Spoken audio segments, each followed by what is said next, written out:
Hello, I'm Geeta Gurumurthy. Thanks for being with us.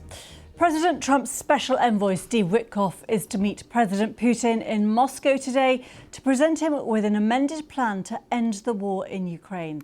President Zelensky has said that Russia must not be rewarded for invading Ukraine, and his priorities during peace talks are maintaining sovereignty and ensuring strong security guarantees. Well, the Ukrainian leader was speaking in Paris, where he held a meeting with the French President Emmanuel Macron and rallied support from other European allies. The UK Prime Minister Keir Starmer and about a dozen other European leaders joined them on the phone. Mr Zelensky is now in Ireland for a state visit. War should not become a profitable business so that others would not want to repeat such actions. That is why we take principled positions on sanctions, on accountability for war crimes, on the legal status of our territories currently occupied by Russian forces, on Russian assets, and on the obligation of reconstruction. The aggressor must pay for the aggression. The stronger the world's united stance on these points, the more secure and lasting peace will be. Well, today's meeting between President Putin and Steve Witkoff comes hours after Russia said its forces had captured the frontline town of Pokrovsk in eastern Ukraine, although the Ukrainian military corps say their troops are holding the northern part of the city. A key transport hub, it's been fought over for months, and its fall, if confirmed, would complicate Ukrainian attempts to resupply its front lines. Let's get more on this with our correspondent in Kiev, James Waterhouse. James, tell us more about the significance of Pokrovsk and what we know about the situation on the ground. Well, I mean, clearly the situation there has been deteriorating for some time.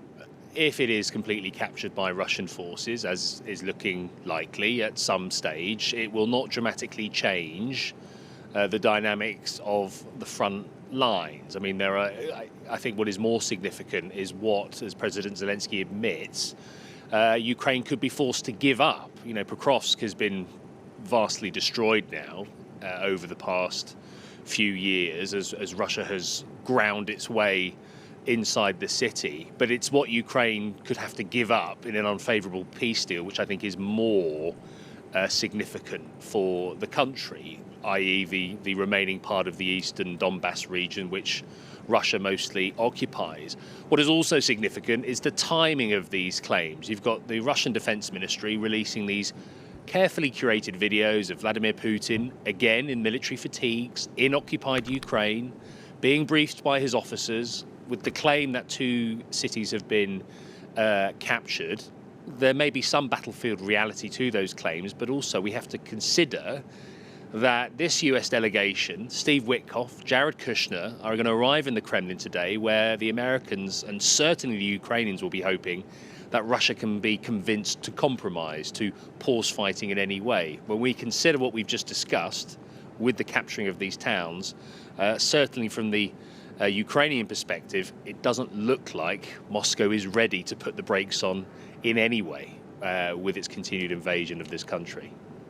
And, I'm just seeing that obviously Zelensky is in Ireland at the moment, still trying to maintain European support, and the Irish government is expected to approve an extra £110 million, 125 million euros in support for Ukraine later today, as Zelensky's been in Dublin. In terms of where you think the negotiations are, we're seeing this key meeting in Moscow expected later, James. What is the sense there of the possibility of progress? Well, I do think out of, at any point of Donald Trump's return to office, this is a peace process that is starting to move. I'm not going to say that progress is going to be forthcoming, but we are seeing a peace plan, a document, which has taken many forms, make its way through. Initially it was conjured up by the US, clearly with a lot of Russian input. We've now seen the Ukrainians once again gain some concessions, notably through the US Secretary of State Marco Rubio. Discussions that are acknowledged to have been extremely difficult by both the Ukrainian and American sides. But this is, a document being passed around. There is a level of engagement by all sides as well. However, what is the great uncontrollable for Ukraine is how the Kremlin will react. And we typically, when Mr. Witkoff passes through the Kremlin, this is his 6th visit, we might have a brief clip of both men shaking hands, but we won't necessarily learn what has been agreed in that meeting. And I think if we look at how the Kremlin has reacted in the past, and if we look at what Ukraine accuses of Russia of doing time and time again, we suspect that Russia, there is a chance it will say, yes, this is a basis for agreement, as it's said in the past, but there are still some, what it's previously called core issues, core reasons behind the war that need to be addressed, because we know Vladimir Putin is scheduled to head off to India on an official visit, and that is the charge squared by Ukraine, that Russia is just killing time. It is happy with the gains it is making. Look at what the messaging it is putting out today. And the key question also is what America would do if that happens again. Will it sanction more of Russia's key industries, for example? Or will it turn back to Ukraine and say, look, we've gone back and forth, enough's enough, sign here or else? We just don't know.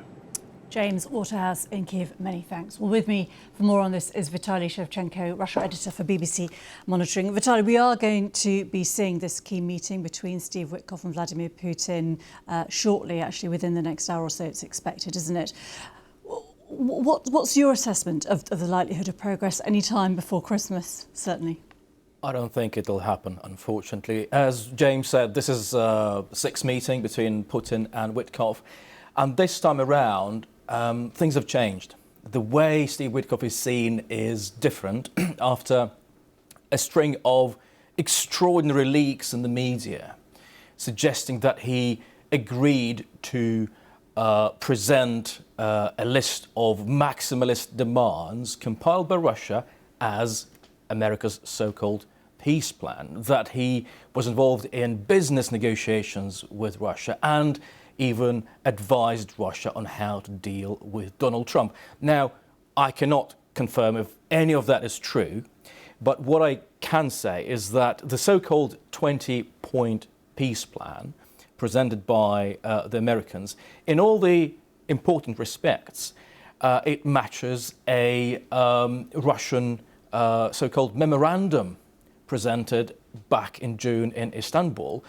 Things like withdrawal of Ukrainian troops from currently government-controlled territory, a cap on the size of the Ukrainian army. It's all there. So what we can realistically expect to see, or should be interested in seeing, emerge from Moscow is, I think, the degree to which Steve Witkoff and Vladimir Putin are friendly towards each other.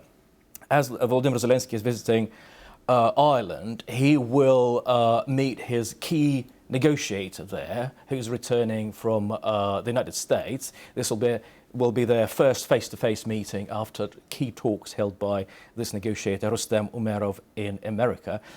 Both Volodymyr Zelensky and Rustem Umerov are saying that important issues still need to be resolved in talks with Americans. So another thing we should be looking out for today are signs of any concessions being made by Ukraine or agreeing to America's pressure and demands. What we shouldn't really expect. Where would they lie, any possible concessions? The key focus of talks between Ukraine and America are territorial concessions.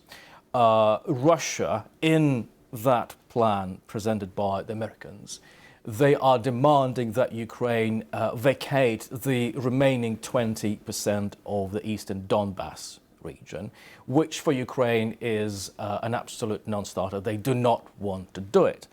The question is, without America's support, will they be able to keep on fighting for that territory and other parts of Ukraine which Russia wants to take? And how significant, in your view, is the Kremlin saying that Russian forces have captured Pokrovsk? This may or may not be true. We've just seen pictures of Russian forces in the center of Pokrovsk, but its practical significance as a strategic transport hub is gone. It has been gone for a while now. So it's essentially a fight over ruins right now. When it comes to Russia's position, Vladimir Putin said last Thursday that Russia would stop fighting in Ukraine only after Ukraine withdraws from the position it currently occupies. There's no point in signing any deals with Volodymyr Zelensky, according to Vladimir Putin. So Russia's position is as maximalist as ever, and frankly, America has given Russia very little reason to change that position. Vitaly Shevchenko, thank you very much indeed.